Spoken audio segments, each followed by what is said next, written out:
The Eden Plot KDP by Paul G. Brett.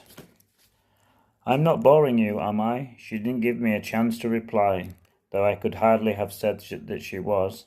I settled back into the chair again, knowing that it would be some time still before I could escape. She didn't give me I'd like to show you my garden before you go, she said. I learnt quite a lot about growing things when I was at the hall. It has stood me in such good stead ever since, it has. There was nothing for it but to walk round with her and admire the beds, all carefully weeded, and the bulbs already showing through, and the neat lawn, and the shrubs, and the soft fruit cages covered in black netting. There are different varieties of raspberries, she went on relentlessly, pointing them out to me as we went.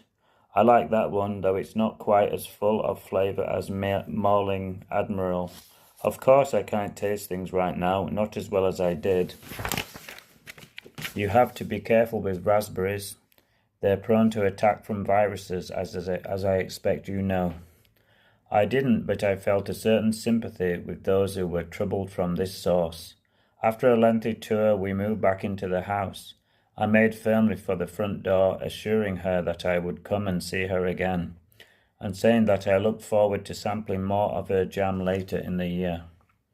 After that, I made several further visits and some phone calls to check on certain details, and then wrote my report setting out the conclusions I had drawn from my inquiries.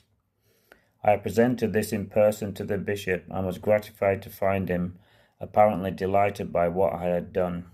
He muttered and nodded as he thumbed through the pages, taking in the points I had made and my suggestions for appropriate action.